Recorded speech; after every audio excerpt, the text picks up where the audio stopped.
Snooker legend Ronnie OSullivan becomes Hong Kong resident through the government's talent scheme. The city's economic growth slows down while negative equity cases go up. HKUST uses AI to advance medical research.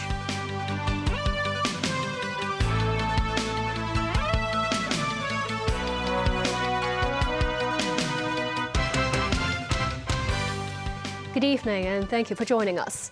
English snooker legend Ronnie OSullivan is now a Hong Kong resident after being accepted through the Quality Migrant Admission Scheme. Memo Sangai reports. Welcome to Hong Kong. Thank you. The Immigration Department uploaded a video on a social platform showing the arrival of the 7-time snooker world champion Ronnie OSullivan in Hong Kong.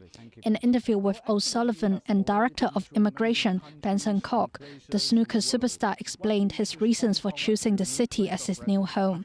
I've spent a lot of time in Hong Kong, had many really nice trips here, got some good friends here. I enjoy my stay here. And obviously snooker is very popular here as well. For someone like myself travelling from another country, you know, the tax is also a good thing. You know, if you're going to live your life, a good life, then you should come to Hong Kong.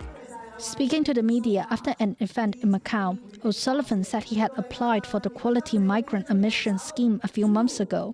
He said he can now travel more easily between Hong Kong, Macau and the mainland. I work here so much now, you know, I'm always spending maybe 4 or 5 months a year in China, Hong Kong, Macau. So it's important for me to feel like when I come here, I'm creating a home environment. So, you know, I'm not just traveling. The snooker superstar added he hopes to educate Hong Kong and mainland children about snooker in the future. OSullivan is regarded as one of the most accomplished players of all time, achieving 15 maximum 147 breaks in his career. Lawmaker Vincent Deng said the government should invite the snooker player to act as an ambassador for Hong Kong. Mems 9, TVB News. The Census and Statistics Department today released advanced estimates on Hong Kong's gross domestic product, or GDP, for the third quarter of 2024, registering a 1.8% increase in real terms year-on-year. The 1.8% rise in GDP compares with a 3.2% increase in the second quarter. For the first 3 quarters of 2024 as a whole, GDP rose by 2.6% in real terms year-on-year. Private consumption expenditure fell 1.4% in real terms in the third quarter, compared with a 1.6% second quarter drop. A government spokesperson said the Hong Kong economy continued to expand, though at a moderated pace. Meanwhile, the Hong Kong Monetary Authority said the number of residential mortgage loans in negative equity rose by more than 10,000 over 3 months to the end of September.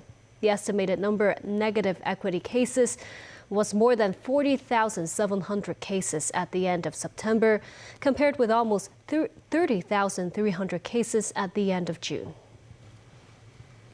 It is Halloween night. More people are streaming into the bar districts of Hong Kong after nightfall. And our reporter Celine Chan is standing by in the city's nightlife hotspot, Lan Kwai Fong. So Celine, how's the atmosphere there? Thank you, Jackie. Revelers began to gather here at bars and pubs in Lan Kwai Fong, with owners of bars and restaurants expecting a 5 to 10% boost in sales this year. Around 25,000 people are estimated to turn up in the area today, similar to last year, but crowd control measures are yet to be implemented.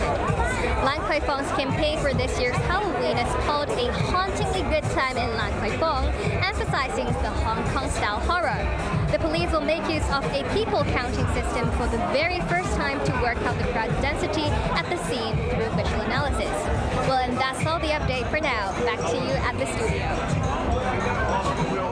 And people started gathering at Lan Kwai Fong early this evening for Halloween. Spooky decorations can be spotted almost everywhere in Lan Kwai Fong, the most popular location for Halloween. How can the Grim Reaper miss out on the festival? Halloween's symbolic item, a pumpkin, also appeared. While the festival is not on the weekend, Lan Kwai Fong Association said they expect to see more people visiting the area because fewer locals would travel across the border on a weekday.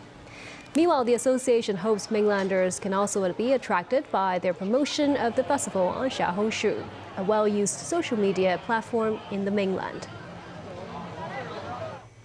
The Hong Kong University of Science and Technology, or Hong Kong UST, has developed 4 AI-driven models for medical use. It includes systems that assist doctors in diagnosing breast cancer, with accuracy rate at 90%. The university is aiming to become the 3rd medical school in the city and dedicated to integrating AI into medical care services. Samantha Lee tells us more. The HKUST has yet to boast a medical school, but it has already begun work on medical-related research.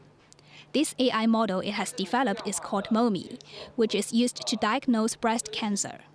It can distinguish malignant from benign breast lumps using MRI scans, achieving accuracy levels comparable to radiologists with 5 or more years of experience. The research team also developed this multimodal language model called MedDoctor. This system allows the patient to upload medical information to the system before seeing a doctor. It is able to generate reports and provide initial diagnoses based on medical images. Professor Chen Hao, who led the project, said the AI models could save much time spent on doctor appointments. We hope to actually to save like 30 to 40%. And also some doctors actually are very interested in using this in the waiting room, okay? Because the patients goes to see a doctor. They spend a lot of time in the waiting room, right? And but when they see a doctor, it's just actually a few minutes. So we wanted to actually leverage this large language, multimodal large language model to let the patients ask the questions, and then you have a summary, and then doctors actually, when you see a patient, and the doctors will quickly actually see the summary and understand the background of the patient. The research team said they also plan to collect data from 5 more hospitals in Hong Kong and the mainland for the AI model, and hopes the system can be applied for clinical use soon. The latest policy address by Chief Executive Ronnie proposed the establishment of Hong Kong's 3rd medical school. The Hong Kong UST is working on planning the new medical school. It says modern medical service supported by artificial intelligence is one of the main directions. Samantha Lee, TVB News. Police today charged a 34-year-old non-Chinese man with 1 count of murder. That's allegedly in connection with the death of a 25-year-old woman in South Hong Kong Island on Monday. The man was arrested on Tuesday after a female foreign domestic worker was found dead at Waterfall Bay Park the day before. The case will be mentioned at Eastern Magistrates Court on Friday. Meanwhile, the suspect's wife, a 36-year-old local, was also arrested on suspicion of assisting the man. She was granted bail. Dozens of Taiwan-bound flights were cancelled owing to tropical cyclone Kongs. This as a powerful storm today made landfall on Taiwan's east coast, bringing heavy downpours and high winds to Hualien and Taitung. At least 1 person died and 73 others were injured. Danny Zhou has the story. Lanyu today recorded gusts of over 266 kilometers per hour, while the Green Island off the eastern coast of Taiwan was battered by winds and waves. Tides in the southwestern county of Pingtung rose to 4 meters, and areas adjacent to the shores were cordoned off.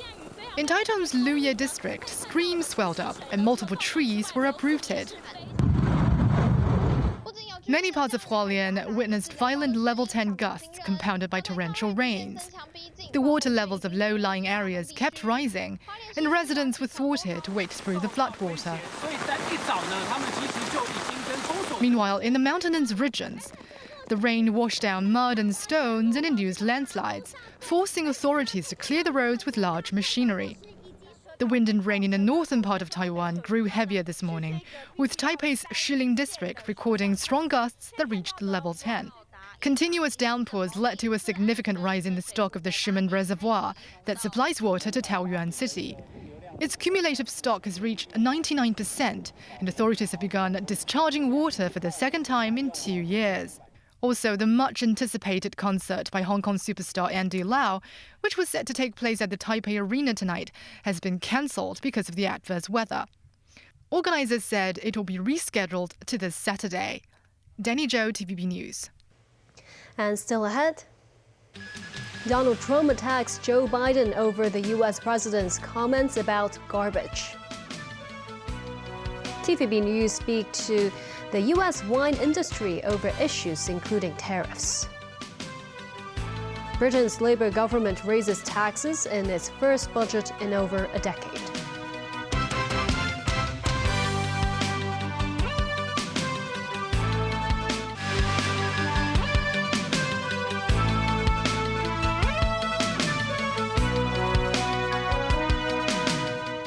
Welcome back. In the run-up to the U.S. general election, there has been some mudslinging from both the Democrat and Republican sides. But in recent days, it's all been about garbage. It started at the weekend with comments made by a comedian at a Trump rally in New York, who called Puerto Rico a floating island of garbage. President Joe Biden then pushed back at Trump supporters, saying, "The only garbage I see floating out there are his supporters." Meanwhile, Vice President Kamala Harris is promising a less divisive country and to represent all Americans. This as a fire damaged 3 ballot boxes in Portland, Oregon, Monday. Tracy Furness has more. Former President Donald Trump is known for his showmanship. So as he walked down the steps of the Boeing 757 that bears his name, he walked across the tarmac and into the passenger seat of a white garbage truck that also bears his name. How do you like my garbage truck? This truck is in honor of Kamala and Joe Biden. Joe Biden should be ashamed of himself if he knows what he's even doing. And she should be ashamed because she shouldn't let him do it. She's the vice president, but I assume she's acting as the president. Speaking in Madison, Wisconsin Wednesday, Harris called on Americans to stop pointing fingers at each other, endeavoring to push past the comments made by Biden about Trump supporters and garbage, keeping her focus on her Republican opponent in the closing days of the race. And here is my pledge to you. As president, I pledge to seek common ground and common sense solutions to the challenges you face. I am not looking to score political points.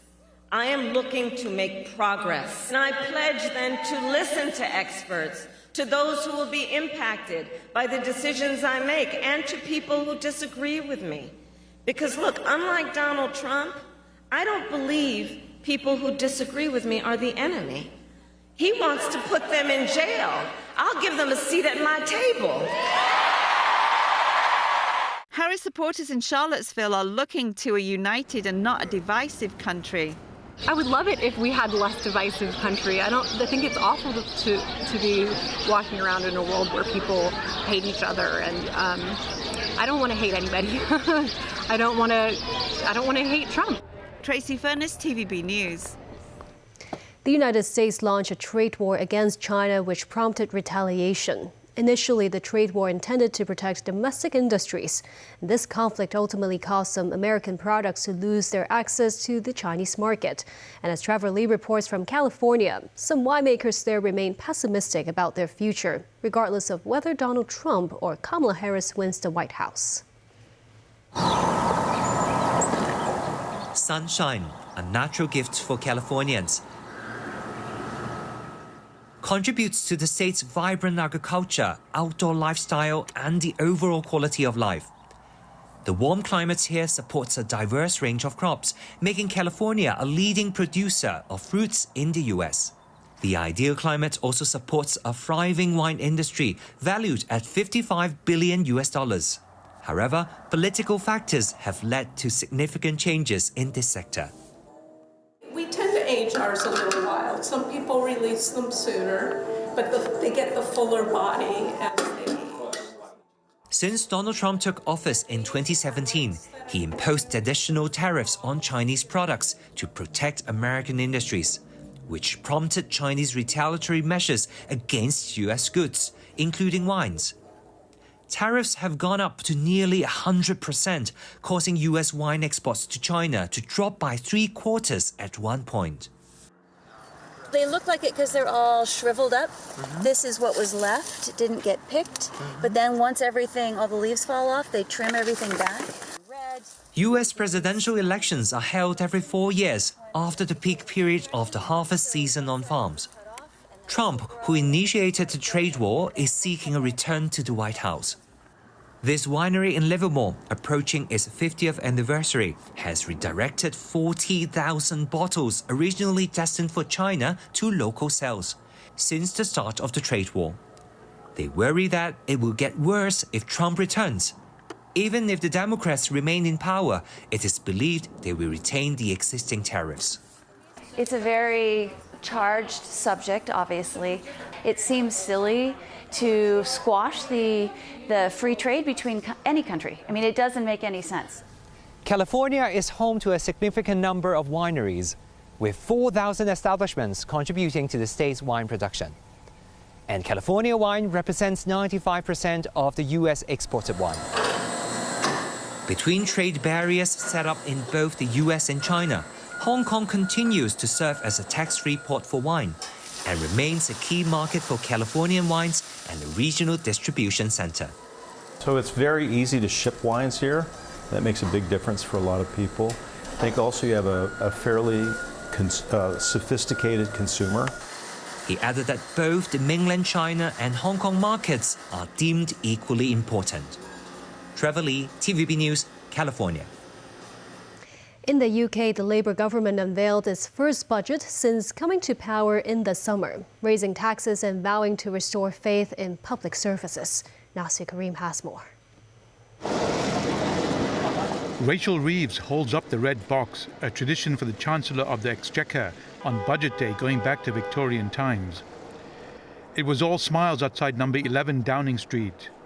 But when Reeves revealed the contents of the red box later in Parliament, reality set in. And that means more taxes. My belief in Britain, £40 billion worth, the biggest proportionate tax rise for more than 3 decades. Reeves also adjusted UK debt rules, allowing for more borrowing and greater investment in public institutions. Most notable is a £25 billion committed to the National Health Service, or NHS, which many say has crumbled in the wake of the COVID-19 pandemic and Brexit. Madam Deputy Speaker, the choices I have made today are the right choices for our country. To restore stability to our public finances, to protect working people, to fix our NHS, and to rebuild Britain. That doesn't mean these choices are easy, but they are responsible. The biggest single tax increase, worth £25 billion, is a rise of 1.2% in national insurance contributions by employers, and which will be paid on lower salaries. Billions more will come from rises in capital gains tax, inheritance, those who use private jets, and parents whose children attend fee-paying schools. Now, Madam Deputy Speaker, Former Prime Minister Rishi Sunak, expected to be replaced as Conservative leader this weekend, accused Labour of fiscal fiddling to borrow more. And the Chancellor herself actually agrees, because she specifically told the British people she wouldn't change the debt target. Because, and I quote, she said, "I'm not going to fiddle the figures to get better results." But that is exactly what she has done. One analyst says the government is banking on economic growth to improve people's quality of life. They're going to ensure that taxes are sufficient and then try to spend the proceeds of that in a way that delivers improvements in public services and in economic growth. Nazri Karim, TVB News. Back locally, the Immigration Department arrested 201 people suspected to be related to a syndicate that helped illegal immigrants come to Hong Kong to work. The arrest was made after the department conducted a joint operation with its mainland counterpart. During the one-month operation, the Immigration Department seized multiple forged identification documents, including Hong Kong identity cards and construction workers' registrations from the syndicate. Mainland enforcement authorities said the syndicate recruited mainland employees to work in Hong Kong through social media. The group would offer the workers a daily wage between $500 and $1,200, as well as accommodation and fake Hong Kong IDs. The total number of crime cases for the first 3 quarters of the year has risen 8% year-on-year. To help the public fight scam, the police launched a lucky draw to encourage the public to download the anti-scam app Scammeter Plus. After downloading the app, residents have to complete a series of tasks, including activating suspicious call and website detection. Then they can join the lucky draw, which will hand out over 40,000 gifts, such as an electric car, smartphones, and flight tickets. And that's the news. Thank you for watching.